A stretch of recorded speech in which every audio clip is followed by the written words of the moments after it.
Saat ini kita telah terhubung dengan Treasury Research Analyst BNI, Mas Pugo Andik. Selamat pagi, Mas Pugo. Ya, selamat pagi Mbak Julita. Ya, pekan lalu rupiah kita ditutup menguat. Nah, bagaimana dengan pagi ini? Apakah masih terkena imbas positif dari pekan lalu atau seperti apa?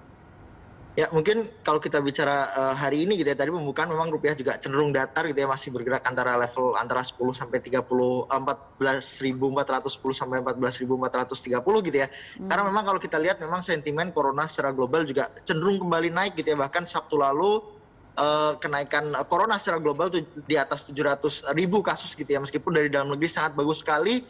Kemarin penambahan kasus baru hanya 4.038 kalau saya tidak salah gitu ya.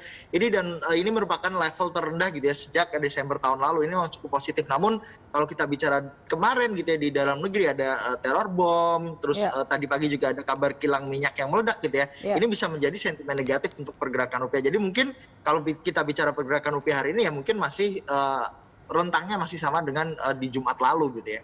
Kalau dari Amerika Serikat sendiri, apakah memang ada yang membuat dolar itu terhadap rupiah semakin menguat sehingga rupiah akan ada potensi tertekan hari ini? Ya, mungkin kalau kita bicara mungkin dari US dollar gitu ya, memang di Jumat lalu gitu ya, terakhir perundingan antara Amerika Serikat dengan China gitu ya, ini berakhir menggantung gitu ya.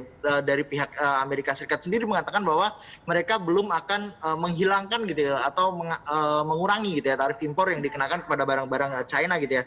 Namun di sisi lain Amerika Serikat membuka kesempatan untuk melanjutkan trade talk gitu ya ke depannya gitu ya. Ini sentimen juga cenderung berimbang gitu ya, meskipun ada penantian pasar gitu ya terkait stimulus Biden terhadap Joe Biden gitu ya, terhadap infrastruktur di Amerika Serikat. Nah, ini justru sayangnya direspon negatif gitu ya terhadap pasar obligasi gitu ya, karena memang ketakutan akan inflasi yang lebih tinggi gitu ya dengan ada stimulus.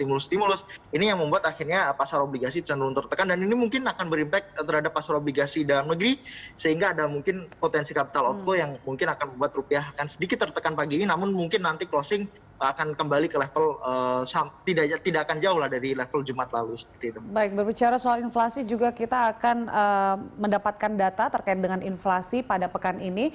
Prediksi Anda seperti apa? Ya, mungkin kalau kita bicara prediksi untuk inflasi dalam negeri ya, mungkin masih sangat rendah sekali gitu ya, apalagi PPKM Mikro kita lihat diperpanjang gitu ya untuk di berbagai daerah, dan mungkin bahkan meluas gitu ya di bulan Maret ini gitu ya.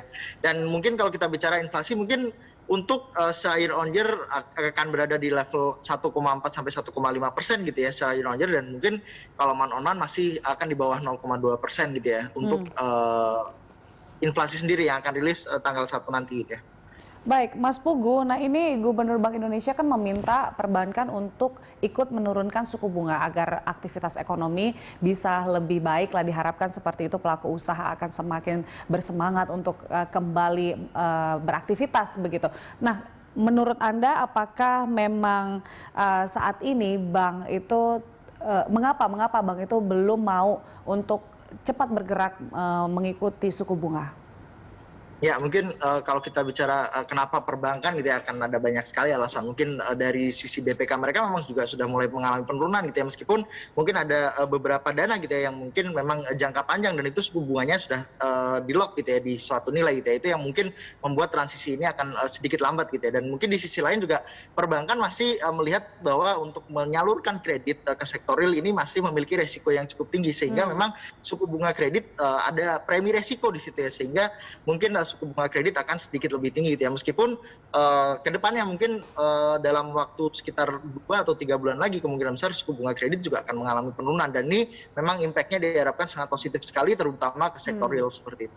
Tapi seharusnya memang dampaknya positif ya, kalau ke pasar uang seperti apa Mas Pugu?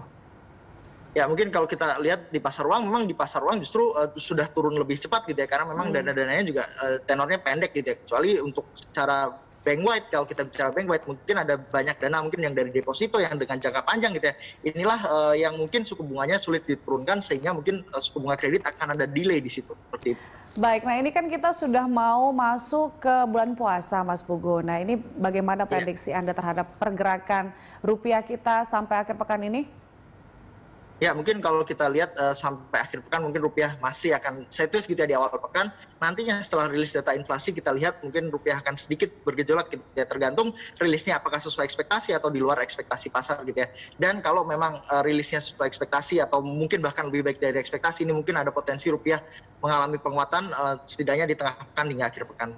Nah, itu yang harus diperhatikan, data-data yang dinantikan juga oleh para investor di pasar uang. Terima kasih Mas Pugu untuk informasinya pada pagi hari ini. Ya, Ya. pemirsa, itu dia Treasury Research Analis BNI Mas Pugu Andik.